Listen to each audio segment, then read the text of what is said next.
parte para uma viagem que iria tornar o mundo mais pequeno.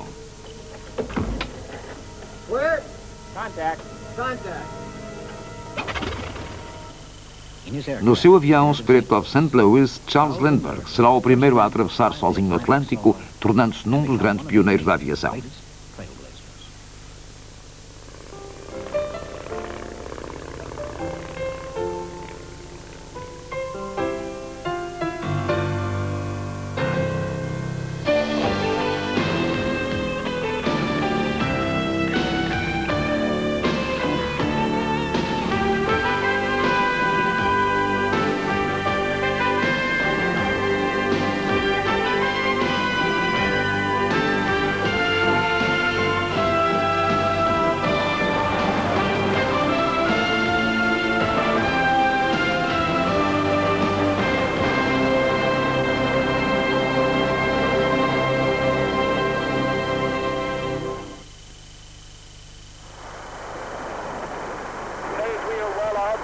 Rotation continuing. Nose come up to 20 degrees. She's airborne. She flies. Abril 1969. Outro voo abre uma nova era. Desta vez o primeiro avião de carreira supersónico, o Concorde, franco-britânico. Lindbergh demorara 33 horas e meia a atravessar o Atlântico. O Concorde não tardaria a oferecer um serviço regular que demoraria menos de 3 horas. A última palavra quanto a tornar a Terra mais pequena. Aviation has shrunk the world to livable size, and it's made one community of the world. It changed our whole manner of thinking and living on this little globe. I think in my wildest dreams I never anticipated how far and how fast we would go. Exatamente 40 anos separaram o voo inaugural do Concorde e a primeira travessia do Atlântico sem escala, num bombardeiro Vickers-Vimy transformado. 1919 foi o ano em que se iniciaram os grandes raids. No fim da Primeira Guerra Mundial, havia dezenas de milhares de aviões à espera que fizessem alguma coisa deles. Pela primeira vez, os países podiam ser ligados e os oceanos atravessados. Os céus do mundo ansiavam por ser conquistados. Na verdade, o desafio fora lançado 6 anos antes pelo Daily Mail de Londres. Um prémio de 10.000 libras para a primeira travessia do Atlântico sem escala. Em junho de 1919, 2 pilotos da Real Força Aérea, John Alcock e Arthur Whitten Brown, chegaram à Terra Nova para tentarem o voo de 3.200 km até à Irlanda. Os seus Vickers-Vimy tinham sido encaixotados em Inglaterra, embarcados e montados ali. Entretanto, outra tentativa estava em curso. 3 hidroaviões Curtiss da Marinha norte-americana largaram da Terra Nova e atravessaram o Atlântico por etapas. A primeira paragem foi nos Açores para reabastecimento. 2 aviões não chegaram lá, mas os tripulantes foram salvos. O terceiro, comandado pelo capitão-tenente Reid e transportando 5 tripulantes, conseguiu chegar a Lisboa e daí voar até Plymouth. A sua viagem, o primeiro voo deste tipo através do Atlântico, demorou 15 dias.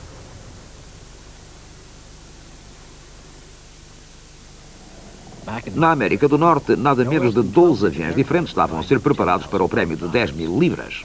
A 14 de junho, o Vimy de Alcock e Brown estava pronto a partir da grande pista de relva em São João da Terra Nova. Gemendo com a carga de mais de 3.500 litros de gasolina necessários para o voo, o Vimy descolou lentamente e dirigiu-se para o oeste a 360 metros de altura. Durante a noite, os 2 pilotos lutaram contra nevoeiros, tempestades e densas nuvens, enquanto o mundo aguardava notícias. Ao fim de 16 horas, alcançaram finalmente a costa da Irlanda e aterraram num lameiro.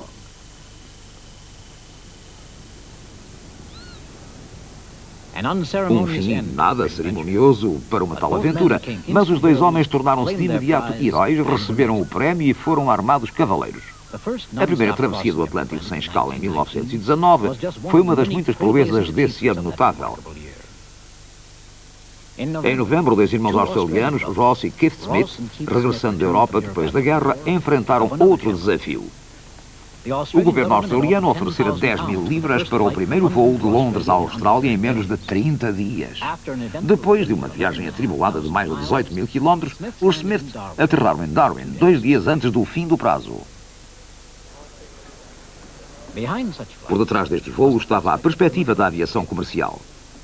Passar-se-iam muitos anos antes de tão longas distâncias serem percorridas por passageiros pagando bilhetes, mas já havia voos comerciais em distâncias mais curtas. A primeira carreira internacional foi feita entre Paris e Bruxelas em bombardeiros franceses transformados, mas não era diária. Em 25 de abril de 1919 começou a carreira Paris-Londres. Custava 21 libras e demorava 2 horas e meia.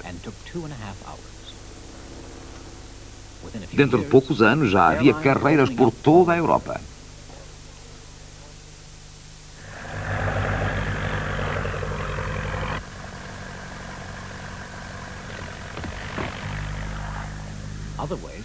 Outras coisas estavam a ser procuradas pelos antigos pilotos de guerra para mostrarem as suas capacidades.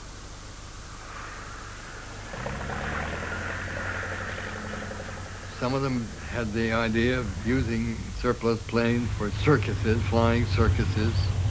Some went around barnstorming to give people 5-minute flights.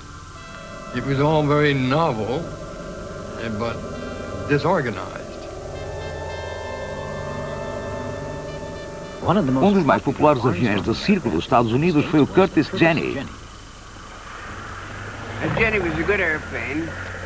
You could maneuver that Jenny just anyway and get away with it. I mean, you'd spin it, stall it, side slip it into a field or anything you wanted to do. It was nice to loop, and it was a great airplane for its day.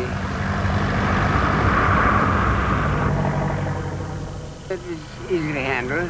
No hard work.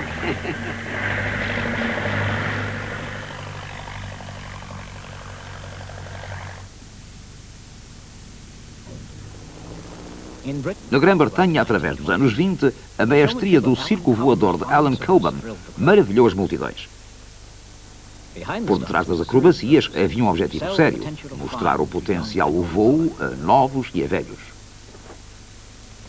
The idea was to take the airplane to the towns, to the villages, everywhere throughout the country, so that people could see airplanes, could fly in them, could come and touch them, could watch them operate, watch them do aerobatics, watch them take people up for short flights, and popularize it with the public. We took the airplane to them. Half the people that were at the meeting had never seen an airplane at all. None had ever flown. Para muitos jovens, a sua primeira aventura no ar foi um voo com o próprio Cobham no seu Avro 50. It was a wonderful experience. I've been longing to fly all my life. I had watched the wartime aeroplanes going up from local aerodromes. I was determined that one day I would be a pilot. And now an aunt gave me a guinea so that I could go up with Alan Cobham. My heart beating fast, I took the front of the 2 seats in the back cockpit, and away we went.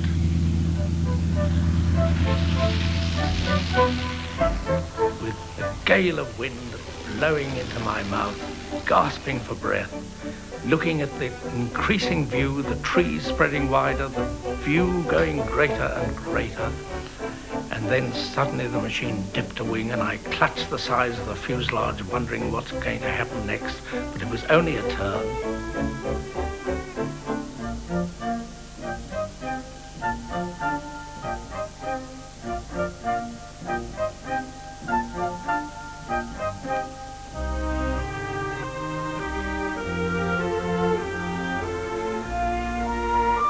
The engine died down with a moan, and we came sailing down in a silent glide. Touchdown. And Cobham turned round to me and said, "Did you enjoy it?" De resto, havia ainda muitas proezas a cometer, incluindo a maior, a volta ao mundo. 42 mil quilómetros sobre oceanos, desertos, montanhas e selvas. Em 1924, um grupo de aviadores do US Air Corps reuniu-se na costa oeste da América para tentar a épica viagem. 4 aparelhos, os Douglas World Cruisers, adaptáveis a rodas ou a flutuadores, partiram em abril. Dirigiram-se para o norte, para o Alasca, onde o primeiro aparelho chocou contra uma montanha, mas os 2 passageiros ficaram ilesos. Os outros voaram ao longo das Aleutas para o Japão e dali em pequenos saltos através da Ásia até a Europa e à Grã-Bretanha. Onde quer que paravam, presidentes, políticos e público acorriam para ver os intrépidos aviadores e as suas máquinas voadoras. No norte da Escócia, montaram de novo flutuadores para o desafio final, a travessia do Atlântico pela Islândia e depois a Terra Nova e o Labrador. Na primeira etapa do Atlântico, outro cruiser caiu, mas os tripulantes foram salvos. Os 2 aparelhos restantes chegaram ao solo americano e tiveram um acolhimento caloroso, mas pequeno, em comparação com as homenagens que iriam receber na sua viagem através dos Estados Unidos e que culminaram numa tremenda recepção em Seattle, onde a aventura começara.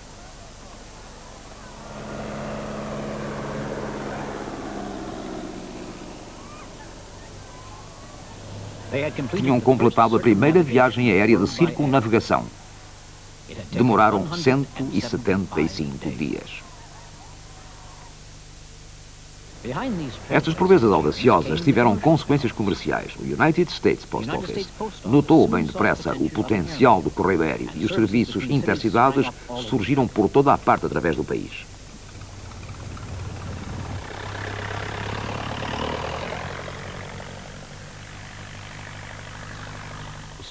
De início foram os pilotos do Army Air Corps que transportaram o correio, mas não tardou que as companhias particulares começassem a competir na obtenção dos contratos dos correios. Um novo herói entrou na imaginação do público, o piloto do correio, cujos feitos despertaram o entusiasmo de uma nova geração de aviadores.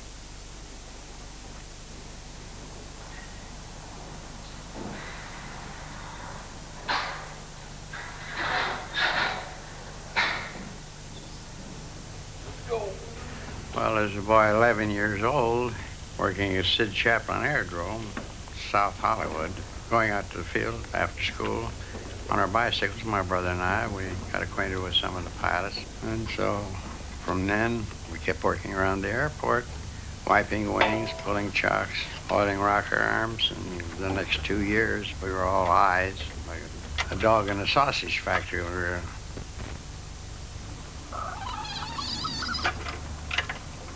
Choke on, switch Choke off. on, switch off.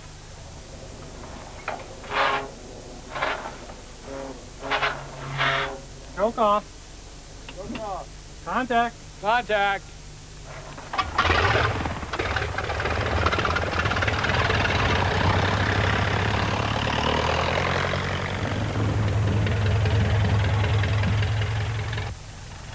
Why, my idea was to fly the mail because I could fly, and I'd hear these stories about these intrepid mail pilots on the Midwest from Omaha to San Francisco and going across to Washington.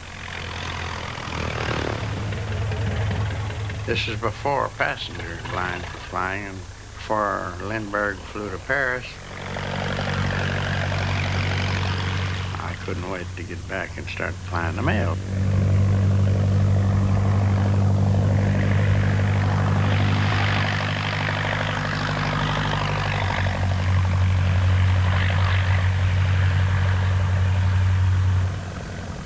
Looking out from 1,500 feet high and doing 80 miles an hour, fastest we'd ever been, and hearing the wind whistling and so forth, and smelling even some of the gas fumes coming back and watching those rocker arms on the front of the engine.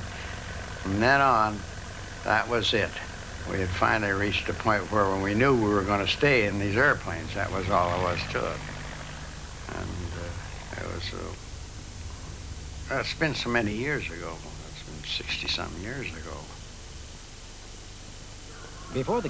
Antes de surgir o correio aéreo, era preciso uma semana para uma carta atravessar o país. Depois do correio transcontinental regular ter sido inaugurado, demorava apenas 2 dias.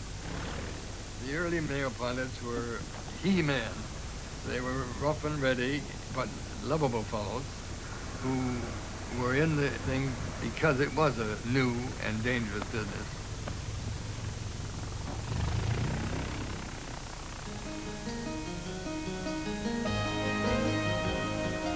Before the navigation aids had been installed, They had to learn their route like a book. Every hill, tree, and river, and village, to guide themselves in all kinds of weather. It'd be a beautiful day, no passengers, no nothing else but just you and the mail and God. You'd get down, you'd fly low, and I'd say, gee, what day is this? I'm enjoying flying, and oh yeah, there's Miss Fuller's farmhouse. I used to see it from 6,000 feet. I'm right down over the top. Go by, and they'd be out waving, and the laundry would be out hanging on the line. I'd say, hey, gee, yeah, that must be Monday. Monday's worst day. I used to drop a newspaper off to my sister. She lived on a farm right on the route between Iowa City and Chicago. And I used to drop her a newspaper every time I fly over. Today, you'd be 5 or 6 miles up in the air, and if you dropped the newspaper, it'd probably land in England. You couldn't do that today. As time went on, we acquired more knowledge. There was primitive flying. We'd push our luck sometimes in order to make a good point for the company that had the contract mail carriers. So there were many flights. I look back at them now that I feel a little bit fortunate that I'm here.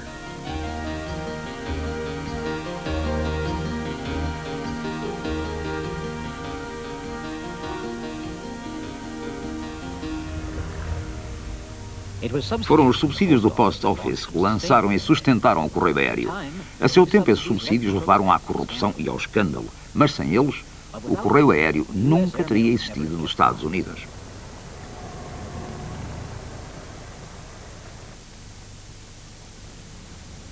Na Grã-Bretanha foi a vastidão do império que atingiu os Aldazas.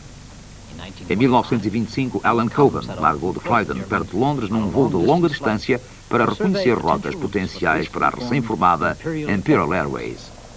O seu destino era a cidade do Cabo, uma viagem de perto de 13 mil quilómetros a todo o comprimento da África.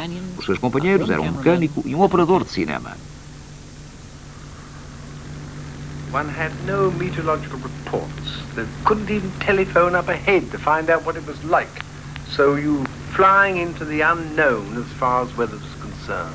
You might meet low cloud, you might meet a snowstorm, you might meet a dust storm, but you never knew what was ahead of you.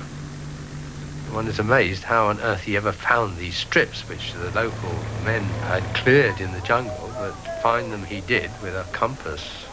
No radar or any of those fancy things, a straightforward compass, and you just steered by looking over the top of the compass and said it must be about there. And somehow or other you found it and landed on this strip.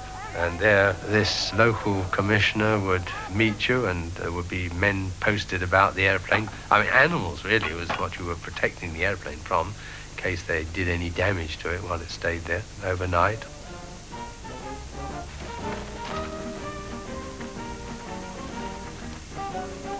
The organization that must have gone into these trips is interesting. The trip round Africa would have involved fantastic transportation problems. Cans of petrol have to be there waiting. You have to have made arrangements for that fuel to have been ferried up there, possibly by canoe and so on. The local natives come out to actually beat the land down with their feet and make the runway firm enough for father to be able to take off. Because you can see before they do this, there's one wheel sunk in the mud, and clearly he would not be able to get off at all.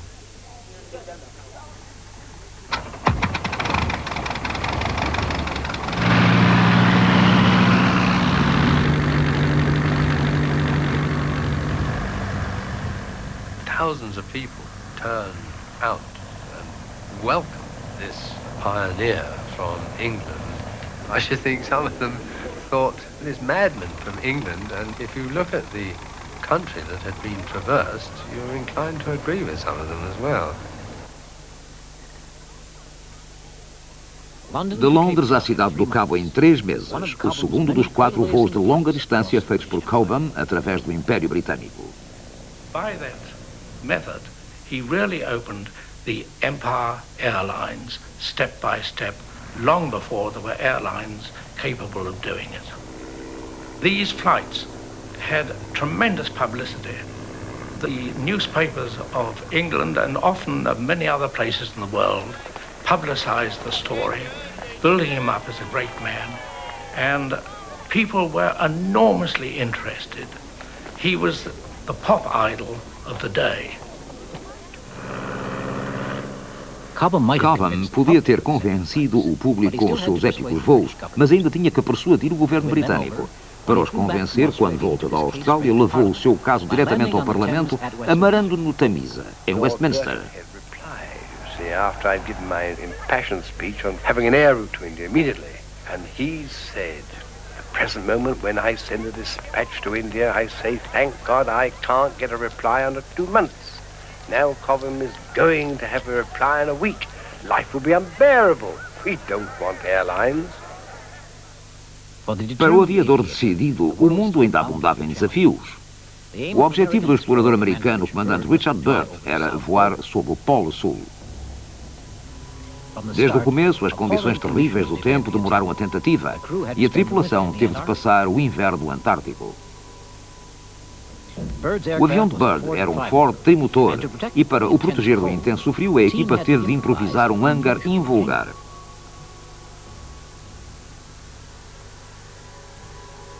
3 anos antes, Byrd sobrevoara o Polo Norte e agora ele e os seus companheiros passavam o inverno de 1929 no seu acampamento, preparando a sua tentativa de sobrevoo do Polo Sul. A primavera chegou por fim e com ela as condições de tempo adequadas. A primeira tarefa foi desenterrar o trimotor e ver se ele sobreviver à hibernação.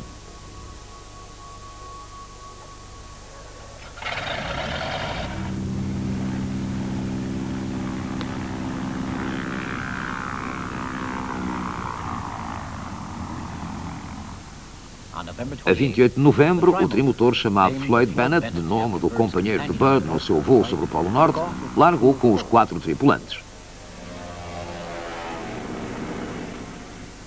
Em frente estava uma viagem de ida e volta de mais de 2.500 quilómetros e poucas possibilidades de salvação se tivessem de descer no caminho.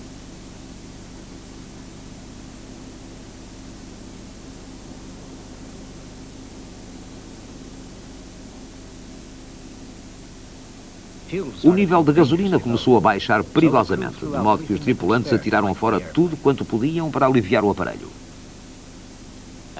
Ao fim de quase 10 horas, o voo do comandante Byrd alcançou os 90 graus sul. Foi o primeiro homem a voar sobre os 2 polos. Nos Himalaias, os aviadores encontraram outro desafio, o Everest, a mais alta montanha do mundo. Fresh western disturbance causing cloudy conditions frontier and western Himalayas. Em 1922, uma equipa britânica chefiada pelo Marquês de Clydesdale chegou às planícies do norte da Índia, decidida a ser a primeira a voar sobre o cume de 8.700 metros. Increasing height up to about 100 miles per hour at 9 and 10. Oh, that's complete washout. Tal como Byrd, tiveram de esperar meses pelas condições de tempo adequadas. Nuvens de tempestade e fortes ventos sobre as montanhas demoraram a tentativa. We've decided to go, get the machines out, and stand by to start up the engine. Very few people had been over 30,000 feet. But there was worldwide interest in achieving a height record. And to that end, the French had a stab at it, the Italians had held the record, and recently the Americans. So high flying was a fairly unknown subject. 2 aviões Westland tinham sido enviados de Inglaterra. Tinham sido reduzidos ao essencial para se tornarem tão leves quanto possível.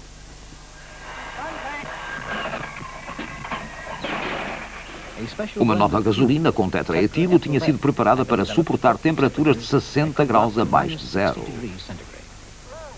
Very special suits of 4-ply material were constructed and fitted with a very elaborate system of heating elements throughout, including boots and flying helmets.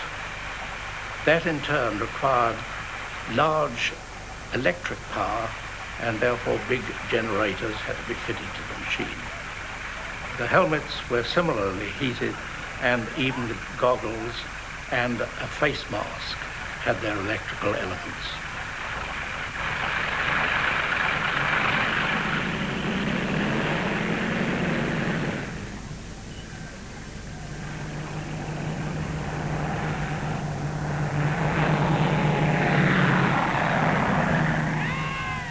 The people of India treated the Himalayas as something sacred.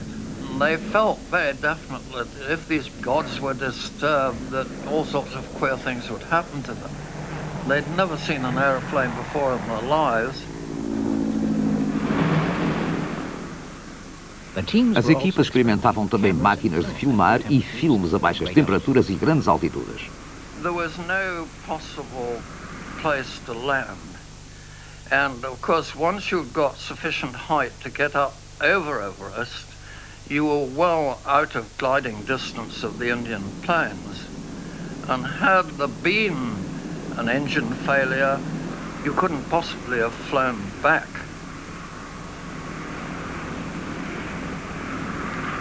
The observer on it was taking pictures, and each time he changed a plate, he had to go back into the cockpit.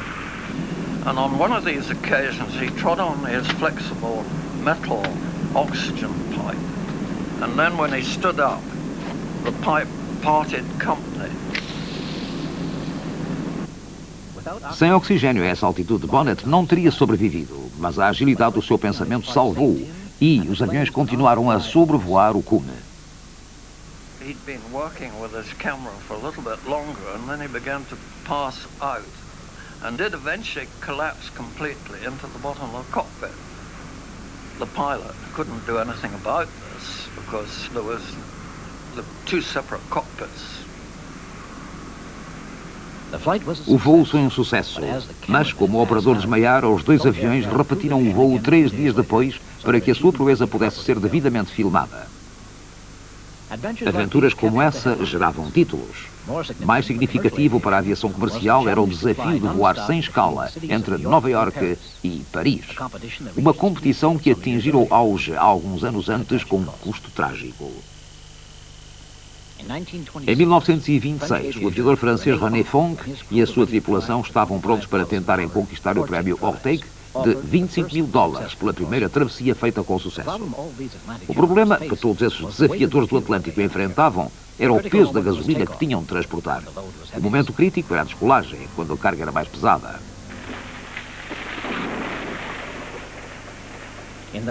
Nas chamas que envolveram o Sikorsky de Fonck, morreram 2 dos 5 tripulantes.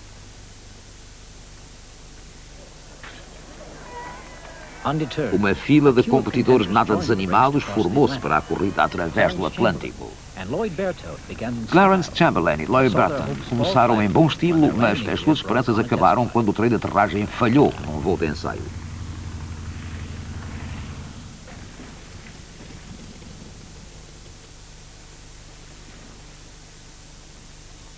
O comandante Byrd era também um dos esperançados. Uma aterragem infeliz adiou o seu desafio.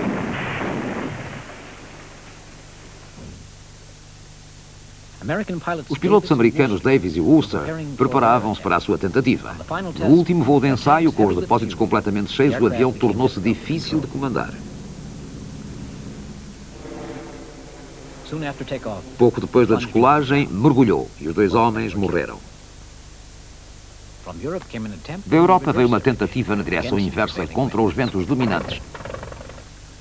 O ar francês Charles Nungesser e o seu copiloto François Colly partiram de Le Bourget para o oeste sobre o Atlântico. O avião, l'Oiseau Blanc, e os seus pilotos não mais foram vistos.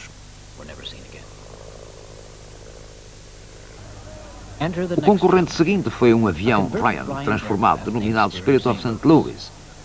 Um jovem de 25 anos, Charles Lindbergh, convencera alguns homens de negócios de St. Louis a patrocinarem a sua tentativa. A 20 de maio de 1927 estava pronto a enfrentar o desafio que custara já tantas vidas. Certainly as an air pilot, he had as much experience at flying without great assistance from aides on the ground. And so he couldn't resist the opportunity to participate in the race. He was not an extrovert. He was a very conservative character, but not too conservative to try to get the Atlantic. Santos da janela para ver o que havia à frente.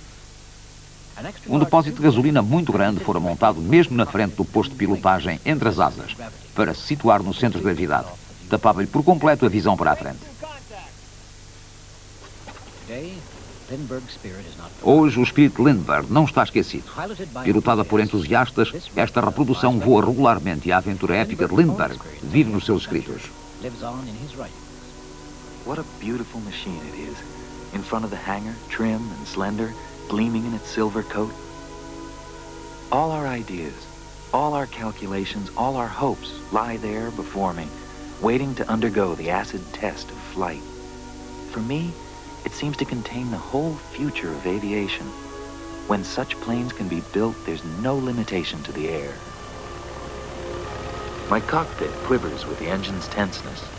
Sharp explosions from the exhaust stacks speak with confidence and precision. But the spirit of St. Louis isn't vibrant with power as it's always been before. I'm conscious of the great weight pressing tires into the ground, of the fragility of wings, of the fullness of oversized tanks of fuel. There is in my plane this morning more of earth and less of air than I've ever felt before.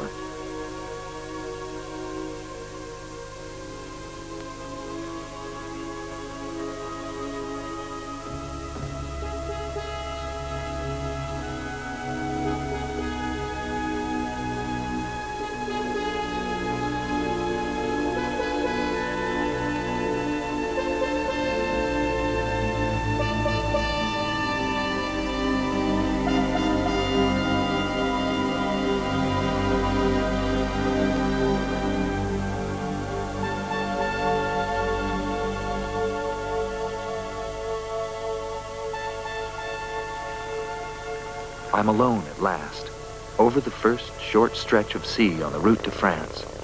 The surface is calm. There's hardly a sign of movement beneath the oil-smooth sheen of its skin. It's only 35 miles to the Connecticut shore, but I've never flown across that much water before. I relax in my cockpit, this little box with fabric walls in which I'm to ride across the ocean. Now, if all goes well, I won't move from it for a day and a half until I step out on French sod at the airport of Le Bourget. There's room enough, no more, no less. My cockpit's been tailored to me like a suit of clothes. Instrument readings are all normal.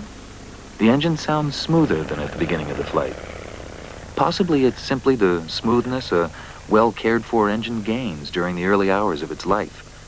Whatever the cause, there's something in its rhythm that assures me and gives me confidence with which to enter the unknown space ahead, to climb up over the fog, over the sea, and into the night. It seems impossible to go on longer.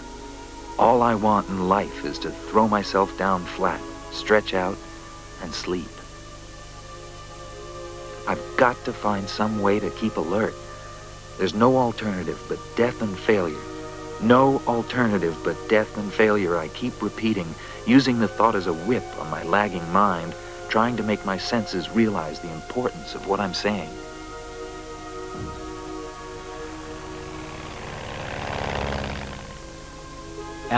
Depois de 33 horas e meia de voo, o Spirit of St. Louis chegou a Paris. It's only 100 yards to the hangars now. It would be better to come in straight. But if I don't side-slip, I'll be too high over the boundary to touch my wheels in the area of light. Not a bad landing. I start to taxi back toward the floodlights and hangars, but the entire field ahead is covered with running figures. It seemed as if all Paris had turned out. Parecia que Paris inteira tinha ido para ali para o soldar. Com um só voo ele tornara-se uma lenda, juntando-se ao seleto grupo de pioneiros da aviação como Louis Blériot. No seu regresso à América não foi menos triunfante. Onde quer que fosse, era recebido em êxtase. Lindbergh became the symbol of flight. And he was young, he was handsome, was taciturn, and he was a kind of an ideal hero. Lindbergh captured the imagination of the world. He was dedicated to the gospel of flight, and it was all really to publicize flight. After all, if you become a god, you want your parishioners to keep on with the incense, if nothing else. O voo de Lindbergh desencadeou uma explosão de interesse na aviação comercial. Center engine prime. Ready to start, center engine. Clear center engine.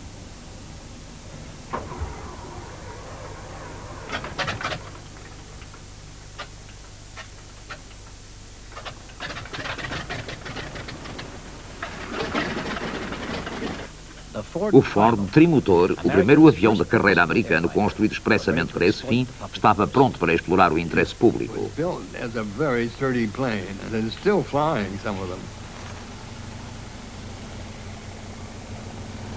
It shows how very overstrong it had been built because they didn't know what to expect.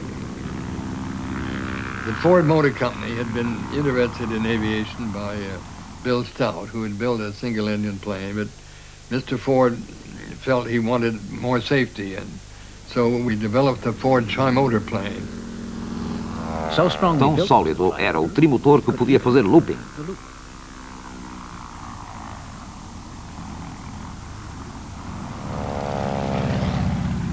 Henry Ford instalou uma pequena linha de produção em parte da sua gigantesca fábrica de automóveis de Detroit para construir trimotores. We had 2 or 3 aeronautical engineers that came to the Ford Motor Company and supervised the construction of it. It was much more of a hand-built affair, and there weren't so very many of them built, you know, altogether. Não tardou que fábricas especializadas surgissem com nomes como Douglas, Boeing e Lockheed para abastecer as linhas aéreas que nasciam, e assim foram forjados os primeiros elos entre operadores e construtores. I think it was one of the very first all-metal planes with an enclosed cabin for the pilots and wheel at the rear in place of a tail skid and brakes so that it could operate more like an automobile in that sense. The corrugations were built so they ran in the direction of the wind. And this, we had quite an argument in Europe over this question, because the Europeans claimed they had a patent on corrugations that ran in the same direction as the wind, which seemed too silly for words.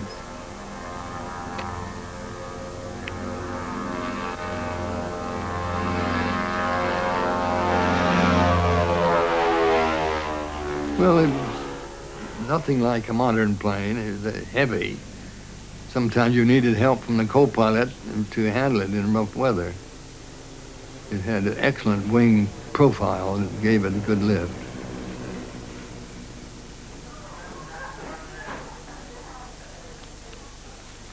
Em 1928, para voarem para a costa oeste, os passageiros de Nova York tinham de tomar primeiro o comboio para Columbus, no Ohio.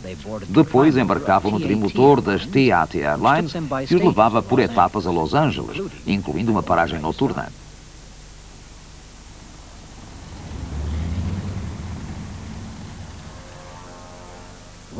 Um dos diretores da companhia era Eugene Vidal. Seu filho, o escritor Gore Vidal, foi a primeira criança que atravessou a América de avião. When you look back on it, I mean, they were sublimely uncomfortable. Not as uncomfortable as air travel now, naturally. First of all, you always had a container beside your seat, which you were to vomit. And the passengers would just go like that and then go on talking. The planes are going like that. And then, and I've never seen a description of this overwhelming smell of burning petrol. I mean, you really were almost asphyxiated at times because they hadn't worked out how to air condition these things. My father decided to serve lunch. It was the first time a meal had ever been served on an airplane. And my mother, who was very grand and always on a diet, said, oh, everybody loves consommé. Well, the first group from Washington, New York, who had the consommé were scalded to death. Those days we were not so litigious, so there were no lawsuits. And after that, my father decreed hard-boiled eggs, the only thing they would serve, and coffee, but at your peril, and it was always tepid.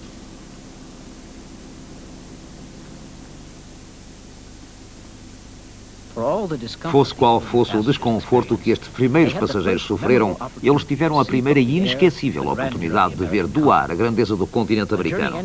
A viagem acabou no aeroporto Burbank, em Los Angeles. We went down so fast that both of my eardrums were cracked. And so, screaming up a storm, I'm taken off the plane with blood trickling down my tiny lobes. My father, the manager of the airline, yes, you loved that flight, didn't you, my boy? First child to have flown across the country is shrieking up a storm. I'm just going like this at him, you know, and the blood streaming down the ears. That is my memory of the first year of transcontinental flight. Alguns dos primeiros empresários compreenderam que os novos aviões de carreira davam outras oportunidades de negócio. I formed a company called Scenic Airways and bought 2 of the Ford Trimotors and flew them out to the Grand Canyon for a sightseeing service, which is still the oldest sightseeing service in operation. The first time I flew over the canyon, it's almost indescribable, but it's almost a religious feeling you get as you pass over the rim, and then the ground suddenly opens up below you and you see this wonderful expanse of colored rock with the tiny river down at its base.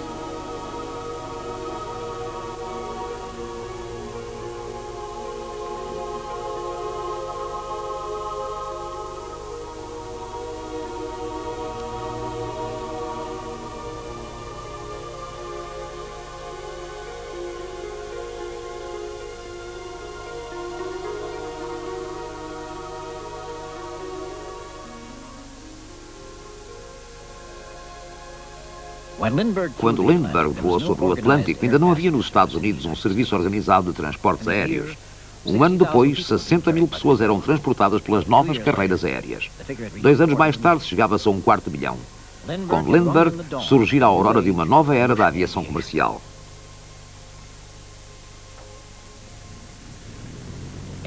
Sob muitos aspectos, os europeus tinham tido melhor previsão. A Alemanha, proibida depois da Primeira Guerra Mundial de ter força aérea, concentrou os seus recursos numa linha estatal, a Lufthansa, que tinha voos regulares por toda a Europa, transportando dezenas de milhares de passageiros, muito antes de Lindbergh ter despertado a América para o transporte aéreo.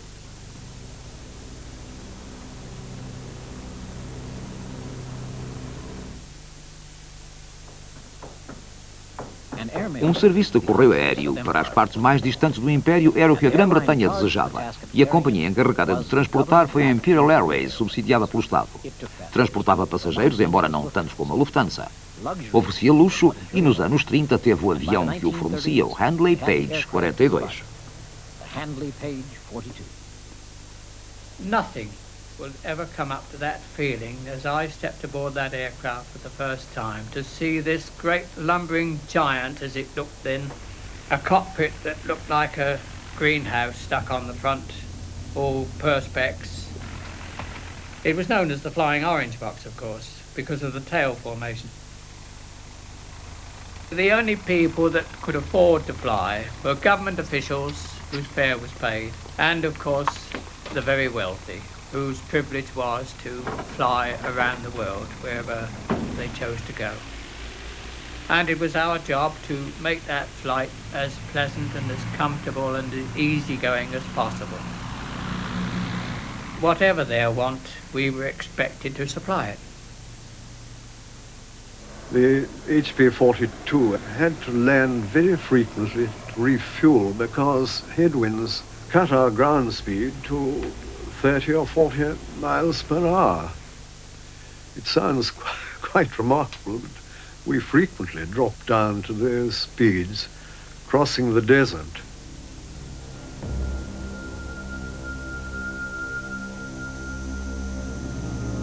We stopped, for example, at Sharjah, which was a fascinating place.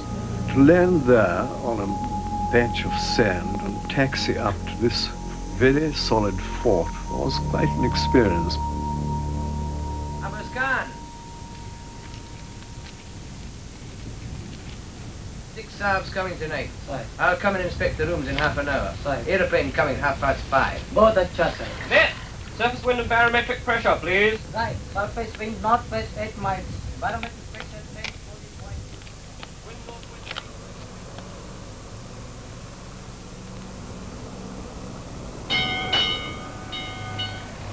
You were transformed into a completely new world, where you were taking weeks to do something you did in a matter of hours.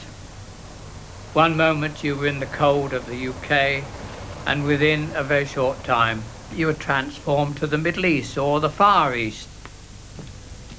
You were a butler, you were a diplomat, you were a confidant, you were everything to those passengers. It was a love affair. It was something that you wouldn't go into if you weren't absolutely dedicated to it. Warbler was in the club the night before I left. He asked to be remembered to you all. He's in fine fettle, whacking your... You felt it was something that was going into the next century and you wanted to be part of it.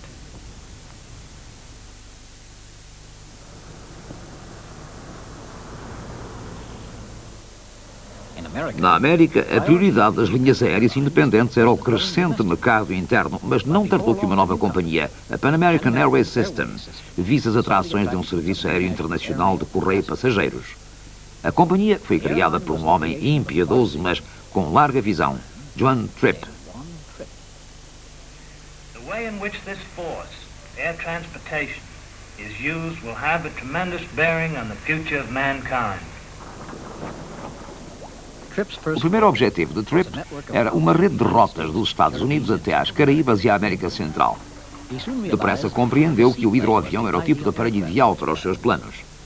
Poucos países nas rotas previstas tinham aeródromos, mas um hidro poderia descer em baías, rios e lagos, estabelecendo assim ligações com as maiores cidades da América do Sul.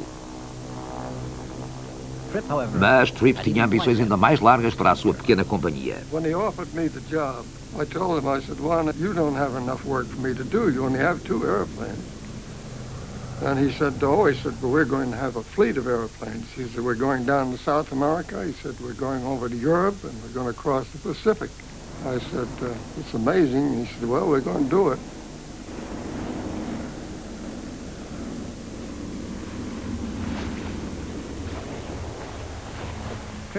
Tripp começou a estabelecer uma rede de rotas com uma eficiência implacável.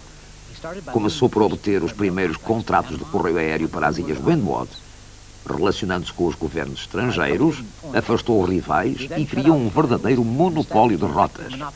Esse procedimento repetia-se sempre que ele criava um serviço. Foi acusado de corromper funcionários estrangeiros e de conluio com o US Post Office, mas não tardou que a Pan Am tivesse um crescimento explosivo. Na verdade, aos olhos de algumas pessoas, seria uma extensão da política externa dos Estados Unidos. Juan Tripp wanted to be the czar of air transportation. He wanted to have the US premier airline. He didn't want competition at all. He wanted to be the international representative of the country. A ruthless man, of course, as I guess sometimes you have to be. But I have great admiration for his ability and for the wonderful dreams he had and his ability to bring them into operation.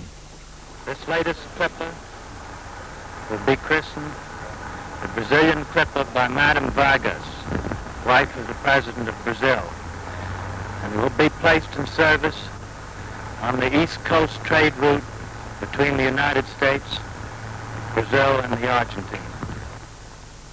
Tripp aproveitou todas as oportunidades para manter a Pan Am sob os olhos do público. Contratou Charles Lindbergh para analisar e estabelecer novas rotas, explorando a habilidade de Lindbergh e a sua fama. E nada podia garantir mais a atenção da imprensa e do público que a perspectiva de Lindbergh inaugurar uma nova carreira.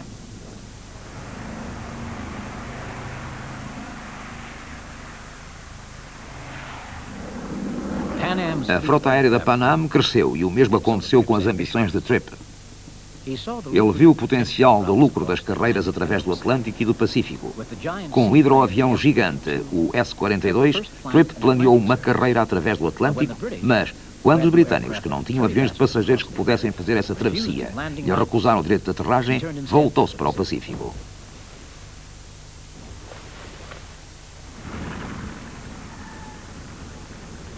A Pan Am iniciou a imensa tarefa de construir uma cadeia de aeroportos em ilhas remotas e baixios de coral através do Grande Oceano. Houve que dinamitar lagoas para eliminar recifes de coral.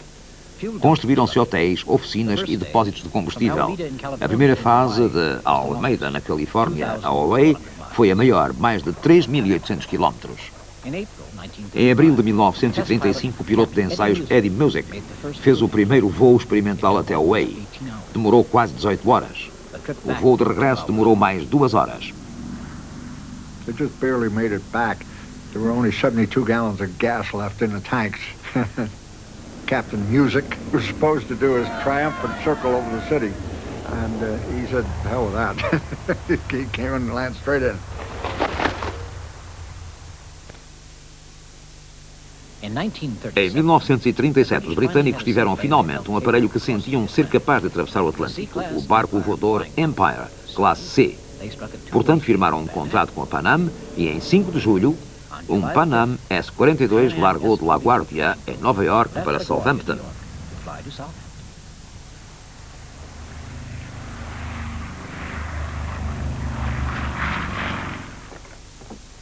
Exatamente ao mesmo tempo, um Empire classe C da Imperial Airways partiu de Southampton para Nova York. Os 2 voos experimentais foram um sucesso, mas para o conseguir os britânicos tiveram de retirar todo o equipamento interior para dar ao seu avião o raio de ação suficiente e o seu rival da Pan Am tinha depósitos de gasolina suplementares dentro da cabine. Ambos estavam a operar nos limites da tecnologia. Nenhuma companhia dispunha ainda de aviões capazes de transportar passageiros através do Atlântico. Passar-se-iam ainda 2 anos antes de entrar ao serviço um avião que pudesse atravessar confortavelmente o Atlântico. O Boeing Clipper da Pan Am podia transportar 72 passageiros e bastante carga, mas 3 meses depois a Grã-Bretanha estava em guerra. Quando o conflito acabou e o Atlântico voltou a estar aberto aos serviços comerciais, os dias dos grandes barcos voadores tinham acabado. A era dos grandes raids individuais também acabara, mas os pilotos que os haviam feito tinham deixado um rico legado, que foi a base do desenvolvimento da aviação no pós-guerra. What limitless possibilities aviation holds when planes can fly non-stop between New York and Paris. The year will surely come when passengers and mail fly every day from America to Europe. Planes may even replace automobiles someday, just as automobiles replaced horses. Possibly everyone will travel by air in another 50 years. I'm not sure I like the idea of millions of planes flying around overhead, but I love the sky's unbroken solitude. What is aviation leading to? What effect will it have on the lives of men? That it will bring revolutionary changes seems certain.